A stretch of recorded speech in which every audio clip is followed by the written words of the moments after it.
pessoal, sejam bem-vindos a mais um TPTV. Eu sou Letícia Saori e hoje nós vamos falar sobre fisioterapia. E para isso hoje estamos com o nosso convidado especial, o Dr. Renan Malvestio. Ele é fisioterapeuta. Muito obrigada por participar dessa nossa conversa. E eu já começo perguntando o que é fisioterapia e quais os benefícios. Bom, primeiro, obrigado pelo convite.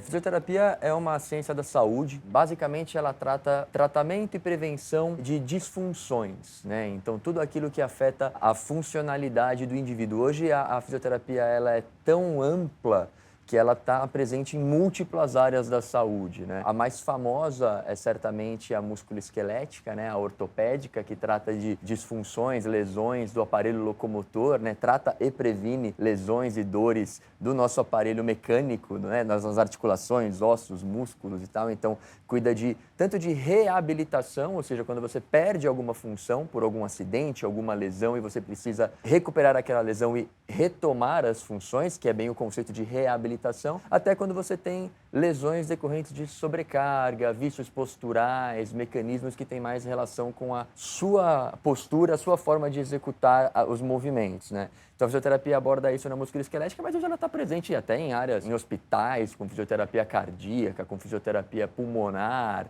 respiratória e tal, sempre voltado para melhora e retomada de funcionalidade. E falando sobre tantas áreas, duas que a gente pesquisou por aqui é a ciência do movimento e liberação miofacial. Então, queria que você contasse um pouquinho o que são essas duas áreas, benefícios e tudo mais. A liberação miofacial, ela é um recurso da fisioterapia, é uma terapia manual, né, que o fisioterapeuta usa de massagem profunda, técnicas de pressão e tal, algumas manipulações articulares, mas principalmente técnicas de deslizamento, porque o intuito é o relaxamento muscular e a remoção de tensão.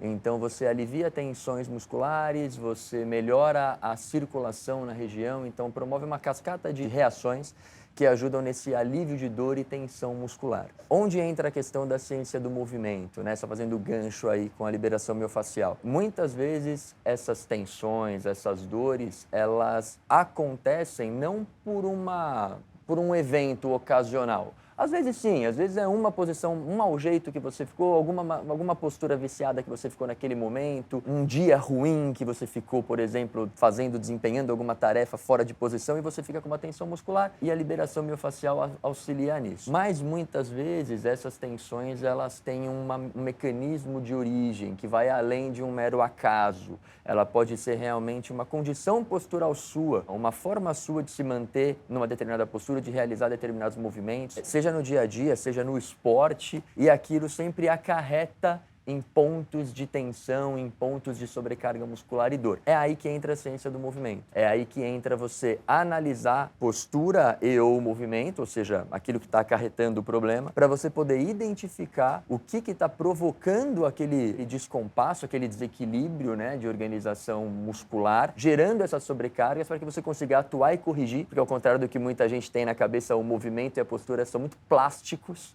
Você consegue trabalhar a modificação de postura e movimento para você eliminar, de fato, a raiz do problema que está gerando aquelas tensões. Então, a liberação miofacial pode ser utilizada como um recurso pontual, sim, e até como um recurso ali de manutenção para recuperação. Atletas ou praticantes de atividade de recorrência, né, atividade física recorrente, muitas vezes acabam ali com aquelas dores musculares que impactam no dia a dia, porque depois o cara tem que ir para o trabalho. Então, a liberação ajuda nesse trabalho de recuperação. Mas, se é algo recorrente, isso pode ter uma explicação por trás, que aí a gente usa a ciência do movimento para atuar em correção de postura e de forma de executar as funções do dia a dia ou esportivas. E normalmente as pessoas buscam primeiro um médico, normalmente ortopedista, e o ortopedista encaminha para o fisioterapeuta. Existem casos que eu sinto uma dor, eu estou sentindo essa tensão, eu posso procurar direto o fisioterapeuta ou eu preciso sempre passar no médico ortopedista antes, assim? Sim e não. O movimento convencional é a pessoa procurar um médico primeiro. Hoje isso tem mudado, é comum as pessoas, principalmente que já são mais instruídas, são do meio do esporte e tal, já terem ali um físio de estimação por perto. A recomendação é a seguinte, de fato o ideal, o melhor caminho é se você tem uma lesão ou uma dor importante e tal, o caminho ideal é o caminho de você buscar um médico e depois isso ir para o fisioterapeuta. Não mais como era no passado. No passado você precisava ir no médico quase como um movimento protocolar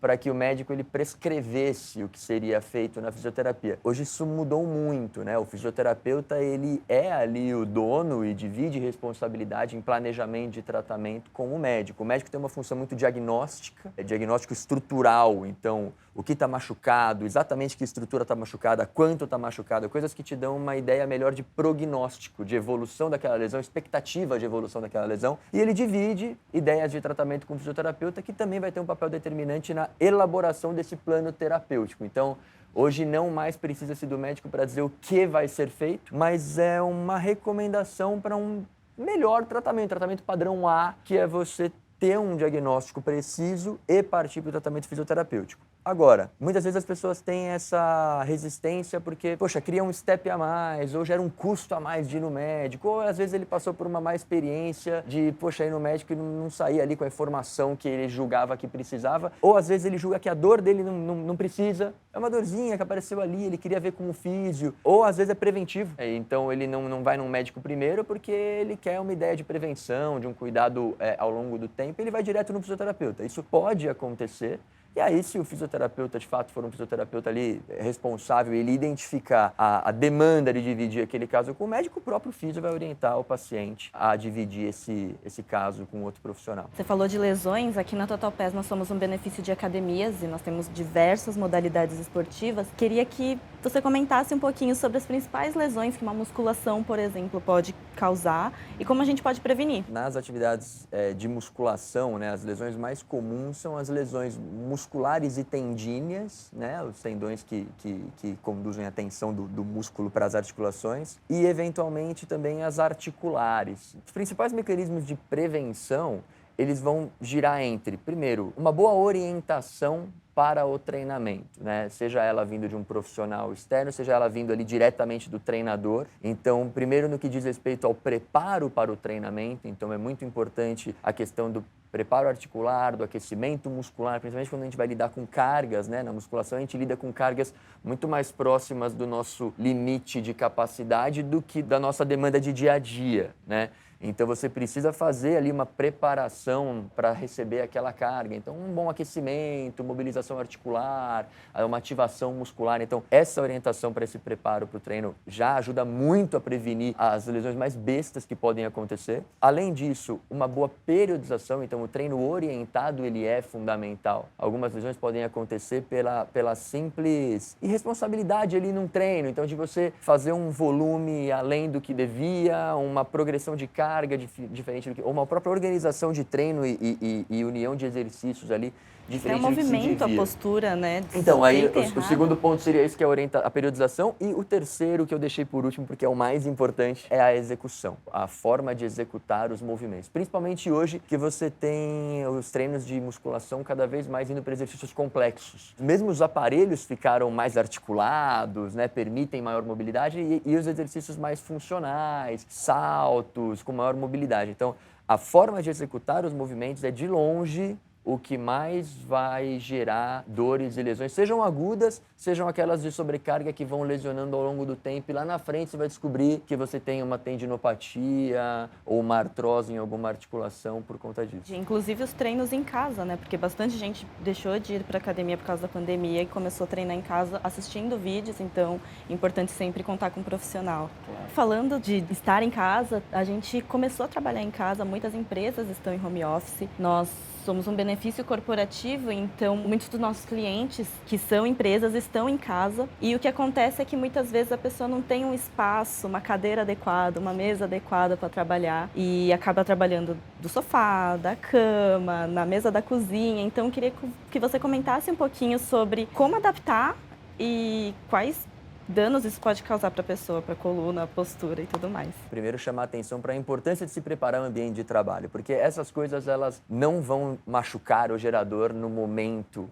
em que elas acontecem, porque ali o grau de sobrecarga é muito pequeno. Então, a hora que você está ali deitado numa cama com o laptop no colo trabalhando, pode soar muito confortável e não vai te doer naquele momento. Mas o primeiro, então, é chamar a atenção para o quanto isso de fato representa um problema e no médio prazo isso pode realmente te gerar uma lesão, um problema que vai te dar trabalho, porque essas lesões decorrentes de posturas viciosas, de movimentos, elas são menos graves no primeiro momento, mas elas têm um tratamento muito mais complexo do que lesões agudas. A recomendação, claro que num primeiro momento vai ser, primeiro de tudo, evitar essas posições que até pelo senso comum já se sabe que não são adequadas, então busca uma cadeira, busca ficar sentado de frente para a sua área de trabalho, evita ficar trabalhando o tempo inteiro do celular, porque tem algumas coisas que geram limitação, que são os próprios recursos que a gente utiliza. Por exemplo, celular. Não tem como você trabalhar no celular sem trabalhar com as mãos aproximadas, com o pescoço para baixo, impossível. Então, não há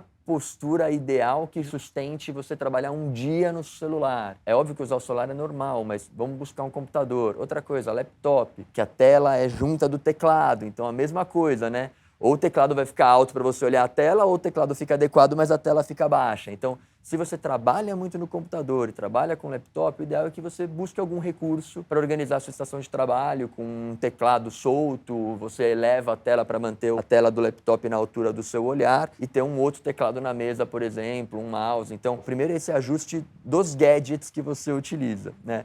Fora isso, o foco tem que estar muito mais na sua postura do que eu vejo as pessoas muito preocupadas. Altura da mesa, altura do... O que dita tudo isso é a sua organização postural. Então, você precisa, assim, para simplificar, você precisa estar, de preferência, com os pés alcançando o chão, gerando um apoio.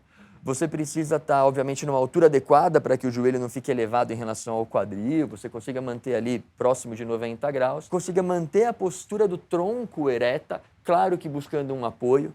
As pessoas às vezes confundem isso porque as pessoas acham, essa é a postura correta, não pode sentar assim. Acontece que assim, não dá para você trabalhar um dia nessa postura, você precisa de um apoio. É que existe uma diferença entre você buscar o apoio perdendo a postura ereta ou na postura ereta você se ajustar para se apoiar e continuar na postura ereta. Então, esse seria o ideal. E aí a ergonomia ela vem para ajudar. Então, se você assume essa posição e você vê que assumindo essa posição ficou ruim porque você ficou distante do computador, aproxima a cadeira. Não é possível porque a minha cadeira não entra na mesa. Aí talvez então você precise pensar em mudar de cadeira.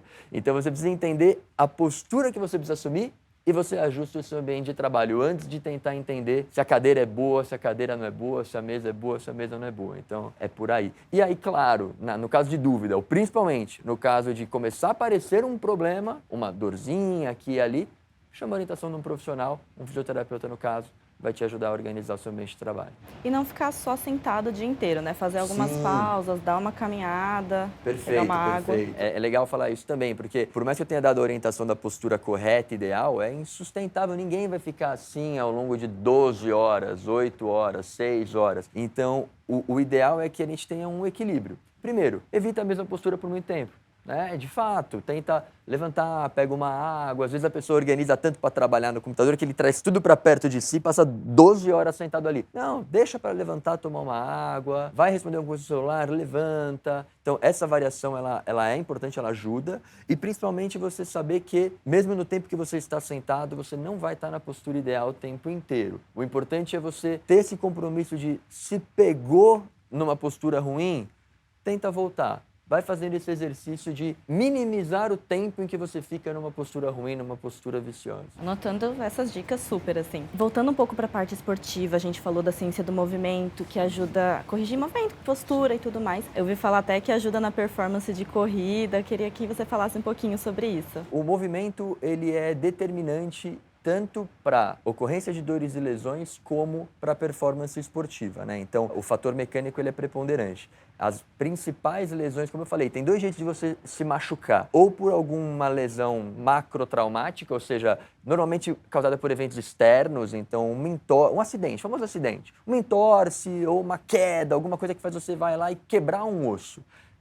Esse tipo de lesão é normalmente provocada por evento externo. Todas as outras, chamadas lesões de sobrecarga, são as mais comuns, né? Aquela dorzinha que aparece nas costas, aquela dor que fica no joelho depois que você corre, ou aquela dor que fica no ombro depois que você nada. Essas lesões, elas são normalmente provocadas por mecanismos intrínsecos, ou seja, tem um fator mecânico ali. É a forma como você executa aquele movimento, e normalmente um movimento que envolve bastante repetição, que vai gerando tem algum desequilíbrio naquele movimento, isso vai gerando sobrecarga em algumas estruturas, e essas estruturas elas vão se machucando até gerar essa lesão, que são as lesões que tendem a cronificar. O que você precisa fazer para prevenir ou tratar esse tipo de coisa é a correção do movimento. E o legal é que o mesmo movimento, vamos chamar de ideal, que previne e evita essas lesões, tendem a ser os mesmos movimentos que são os mais eficientes para aquela atividade. Cada vez mais a gente vem trabalhando esse tipo de correção de movimento, não só pelo lado de tratamento ou preventivo,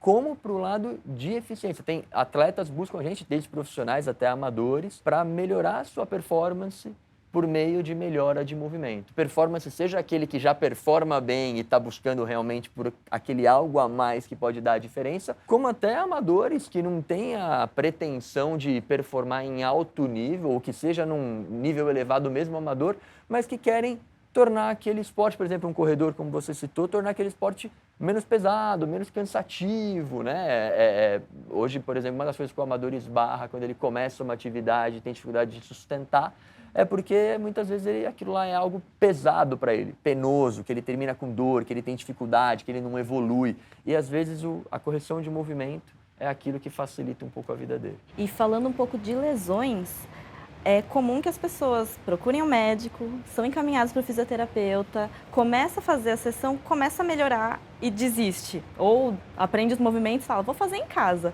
Por que isso acontece? Quais os prejuízos para a pessoa, né, de fazer esse movimento? Será que é custo? Será que é falta de informação? O que acontece? As pessoas desistem. Sim.